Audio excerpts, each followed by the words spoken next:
काठमाडौँ महानगरपालिकाका मेयर बालेन शाहले आफ्नो फेसबुकमा एक अभिव्यक्ति सार्वजनिक गरेका छन्। उनको यो अभिव्यक्ति सामाजिक सञ्जालमा भाइरल भइरहेको छ। उनले लेखेका छन्, मेयर पोजिसनबाट मलाई राजीनामा दिन लाउन खोज्दैछन्, यो देश कहिल्यै पनि बन्दैन। उनले सामाजिक सञ्जाल मार्फत यस्तो बताएका हुन्। उनले सामाजिक सञ्जालमा भनेका छन्, अटल, अजर, अडिग, निडर कसैले पनि सक्दैन। उनले सामाजिक सञ्जाल मार्फत आफूलाई राजीनामा दिन खोजेको बताएका थिए। उनले स्टाटस राखेपछि उनलाई चौतर्फी रूपमा साथ र सहयोग दिने उनका समर्थकहरूले बताइरहेका छन्। उनको राजीनामा माग गर्ने टिम एकातिर छ भने उनले गर्ने विकासका कार्यहरू अर्कोतर्फ छन्। यता सबैले स्वीकारेको विषय छ काठमाडौँमा ठूला क्षमताका वैकल्पिक सार्वजनिक सवारी साधन मास ट्रान्जिटको विकास र सञ्चालन। तर काठमाडौँ महानगरपालिका सहरभित्र निजी सवारीको संख्या, आवागमन र सुविधा बढाउने गरी खुल्ला मञ्चभित्र पार्किङ पूर्वाधार बनाउन अग्रसर छ। यही बेला ललितपुर महानगरपालिकाका प्रमुख मेयर चिरिबाबु महर्जनले निजी सवारी चलाउने प्रवृत्तिलाई निरुत्साहित गर्न एउटा प्रस्ताव गरेका छन्, जसले काठमाडौँ उपत्यकाको समग्र शहरी यातायात प्रणाली बदलिएर आम सहरवासीदेखि पर्यटकसम्मले भरपर्दो सार्वजनिक यातायात सुविधा पाउन सक्नेछन्।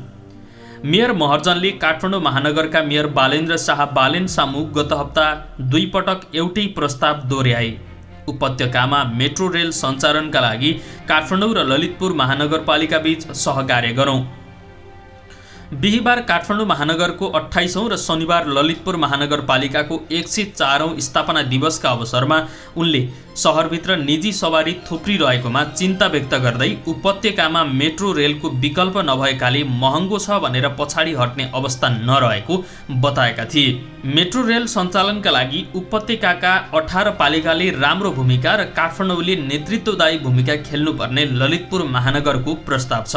काठमाडौँका मेयर शाह भने यो प्रस्तावमा मौन बसे। ललितपुरवासीसँग बागमती सफाई र नेवा विश्वविद्यालय स्थापना सहकार्य गर्न अर्को प्रस्ताव राखेका बालेनले मेट्रो बारे बोल्नै चाहेनन्। काठमाडौँ महानगरको चालु आर्थिक वर्ष 2079-80 को बजेटमा मेट्रो रेल सञ्चालन बारे अध्ययन गर्ने उल्लेखसम्म रहेको छ। यसअघि काठमाडौँ र ललितपुर महानगरपालिका चलाउने पक्षमा थिए। काठमाडौँका तत्कालीन मेयर विद्यासुन्दर साक्यले ललितपुर महानगरपालिकालाई साथ लिएर 4 पुस 2075 मोनोरेलको विस्तृत परियोजना प्रतिवेदन DPR बनाउन चिनिया कम्पनी CRCC-लाई जिम्मा दिएका थिए। उक्त कम्पनीले प्रारम्भिक अध्ययनमा चक्रपथमाथि बनाइने मोनोरेलको लम्बाइ कुल 27.5 किलोमिटर हुने देखिएको थियो। 21 स्थानमा यात्रु चढाउने र ओह्राल्ने स्टेसन रहने र कोटेश्वर कलङ्की, कलङ्की महाराजगञ्ज कोटेश्वर गरी 3 खण्डमा रेल सेवा हुने भनिएको थियो। तर अध्ययनको पूर्ण प्रतिवेदनको निचोड सार्वजनिक नगरी तत्कालीन मेयर साक्यले मोनोरेल परियोजना अगाडि नबढाउने निष्कर्ष सुनाएका थिए। आर्थिक वर्ष 2077-78 को नीति तथा कार्यक्रममा साक्यले मोनोरेल योजनालाई पूर्णविराम दिएर काठमाडौँ उपत्यकाको शहरी यातायात व्यवस्थापनका लागि EBRT तथा मेट्रो रेल सम्भाव्यता अध्ययन सुरु गर्ने उल्लेख गरेका थिए। काठमाडौँसँगै ललितपुर महानगर पनि मोनोरेलको योजनामा पछाडि हटेको थियो। काठमाडौँमा मोनोरेल चलाउने योजनालाई सुरुबाटै जनस्तरमा विश्वास गरिएको थिएन। विज्ञहरूले भारतमा मोनो प्रविधिको रेल घाटामा गएको उदाहरण दिँदै मेट्रो प्रविधिमा जान सुझाएका थिए। आर्थिक बोझ मात्र थप्ने मोनोरेलको योजना त्याग्ने दुवै महानगरको निर्णयको विज्ञहरूले स्वागत नै गरेका थिए। मोनोरेल योजना छोडेपछि के गर्ने भन्नेमा अन्यल रहेको बेला ललितपुरले मेट्रोमा जान प्रस्ताव गरेको छ। पूर्वाधारविद आशिष गजुरेल यो प्रस्तावको सराहना हुनुपर्ने बताउँछन्। प्रति किलोमिटर 10 अर्ब भन्दा बढी खर्च लाग्ने भएकाले स्थानीय तहको लगानीमा नै यस्तो परियोजना विकास गर्न सहज नहुने भए पनि कुनै तहबाट पहल कदमी लिएर अगाडि बढ्नै पर्ने अवस्था रहेको उनको भनाइ छ। जनसङ्ख्याको हिसाबले मेट्रो रेल अनिवार्य भइसक्यो। गजुरेल भन्छन्, ललितपुरका मेयरले स्थानीय तह मिलेर त्यसमा अगाडि बढ्न राखेको प्रस्तावले सङ्घीय सरकारलाई पनि दबाब दिन्छ। मेट्रो परियोजनाका लागि सङ्घीय सरकारलाई जगाउन स्थानीय तहहरू सम्भाव्यता अध्ययनको तहमा पुग्नुपर्ने उनको भनाइ छ।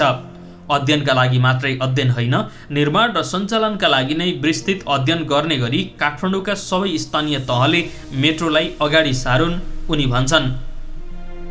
काठमाडौँमा मेट्रो रेल जस्ता मास ट्रान्जिटबारे अहिलेसम्म सम्बद्ध सबै निकाय आफ्नै योजना झोलामा राखेर दौडिएका छन्। विदेशी दात्री निकाय र विभिन्न कम्पनीले फरक प्रविधिका मास ट्रान्जिटबारे अध्ययन त गरेका छन्, तर नेपाल सरकारले ती सबैलाई एक ठाउँमा राखेर आधिकारिक गुरु योजना बनाउन बाँकी छ। सन् 2012मा सरकारले अध्ययनको जिम्मा दिएको कोरियन कम्पनीले बनाएको उपत्यका मेट्रो रेल परियोजना बारेको अध्ययन प्रतिवेदन फेज आउट हुन लाग्दा पुनरावलोकनसम्म गरिएको छैन, बरु अन्य दात्री निकायबाट सहयोग लिएर वा आन्तरिक स्रोतबाट बजेट छुट्याएर फरक यातायात प्रविधिमाथि आधारित अध्ययनहरू भइरहेका छन्। 2017मा जापान सरकारले काठमाडौँको यातायात व्यवस्थापनमा चरणबद्ध गर्नुपर्ने कामसहित यातायात व्यवस्थापन गुरु योजना बनाएर सन् 2030सम्म कम्तीमा 2 लाइन मेट्रो चलाउन सुझाएको थियो। त्यसलाई पनि सरकारहरूले गम्भीरतापूर्वक लिएनन्। काठमाडौँमा सञ्चालन हुन सक्ने मेट्रो रेलबारे विशिष्ट अध्ययनहरू पनि नभएको होइन, तर अहिलेसम्म कस्तो प्रविधिमा कहाँदेखि कहाँसम्म कुन निकायले कहिलेदेखि मेट्रो बनाउन थाल्यो र कहिलेबाट सेवा दिन थाल्ने भन्ने योजना बनेको छैन। रेल विभागले महाराजगञ्जबाट रत्नपार्क हुँदै सातोबाटोसम्म सडकमाथि एलिभेटेड रेल चलाउने बारे प्रारम्भिक अध्ययन गरेको छ। परामर्शदाता कम्पनीले भने एलिभेटेड मेट्रो चलाउन नसकिने निष्कर्ष सरकारलाई सुनाएको छ। रेल विभागका महानिर्देशक रोहित कुमार विसुराल एलिभेटेड मेट्रो चलाउँदा ललितपुरमा रातो मच्छिन्द्रनाथको जात्रा बिथोलिने निष्कर्ष आएको बताउँछन्। पिल्लर गाडेर रेल चलाउनु पर्ने भएकाले सहरका साँघुरा सडकहरू रहित अन्य केही पूर्वाधारहरू पनि मेट्रो सञ्चालनमा बाधक बन्ने निष्कर्ष परामर्शदाता कम्पनीले सुनाएको छ। काठमाडौँको सातोबाटो रत्नपार्क नारायण गोपाल चोक खण्डमा एलिभेटेड इलेक्ट्रिफाइड मेट्रो रेल चलाउन सम्भव नहुने प्रारम्भिक अध्ययनमा देखिँदा अन्यल भएको विसुराल बताउँछन्। एलिभेटेड मेट्रोको रिपोर्ट अपेक्षा अनुरूप नआउने देखिएपछि थप अध्ययन रोकिएको छ उनले भने। मन्त्री परिषदले भूमिगत मेट्रोबारे अध्ययन अनुमति दिए सोही परामर्शदाताबाट अध्ययन गराउन सकिन्छ। जमिनमाथि नै धुलीखेल नागढुङ्गा मेट्रो रेल चलाउने बारे अध्ययनको जिम्मा लिएको लगानी बोर्ड नेपाल पनि प्राविधिक विश्लेषणमै अल्झिएको छ। उसले अध्ययनको अवस्थाबारे बताउन पनि चाहेको छैन। बोर्डले 2074मा गरेको प्रारम्भिक अध्ययनले भने काठमाडौँमा 79 किलोमिटर एलिभेटेड रेल सम्भव रहेको निष्कर्ष निकालेको थियो। नागढुङ्गादेखि कोटेश्वर हुँदै धुलीखेल र बुढानीलकण्ठबाट सातोबाटो हुँदै काठमाडौँ तराई द्रुत मार्गको प्रस्थान बिन्दु खोकना जोड्ने रेल बनाउन सकिने अध्ययनको ठहर थियो। नागढुङ्गा धुलीखेल रेलबाट दैनिक 1,58,000 र बुढानीलकण्ठ खोकना रेलबाट 2 लाख यात्रु लाभान्वित हुने बोर्डको अनुमान थियो। यी दुई परियोजनाको लागत करिब 3 खरब 16 अरब हुने अध्ययनमा उल्लेख रहेको थियो। त्यसको इन्जिनियरिङ सम्भावना बारे भने बोर्ड बोल्न चाहेको छैन।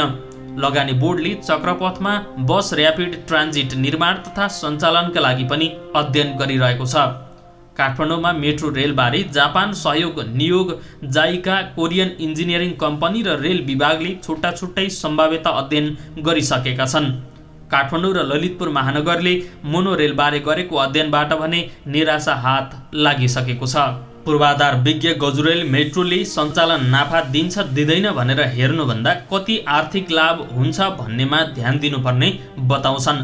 वार्षिक 5.5 लाखभन्दा बढी सवारी भित्रिरहेको देशले मेट्रो जस्ता सार्वजनिक यातायात प्रणाली भित्राएर धेरै मात्रामा सवारी पाटपूर्जा र इन्धनमा विदेशी नै गरेको रकम जोगाउन सक्ने गजुरेलको भनाइ छ। सहरलाई चलायमान गराउने र मान्छेको समय बचाउने हुँदा मेट्रोले उत्पादकत्वमा ठूलो लाभ दिने उनको तर्क छ। यात्राको गुणस्तर, समय अवधि, सुरक्षा र त्यसका लाभहरूको पक्ष हेर्दा मेट्रोको विकास अपरिहार्य भइसक्यो। उनी भन्छन् प्रदूषण नियन्त्रण, मानव स्वास्थ्य, ट्राफिक व्यवस्थापन र आयात निरुत्साहन सहित लाभका पक्षहरूबाट मेट्रो धेरै महत्त्वपूर्ण छ।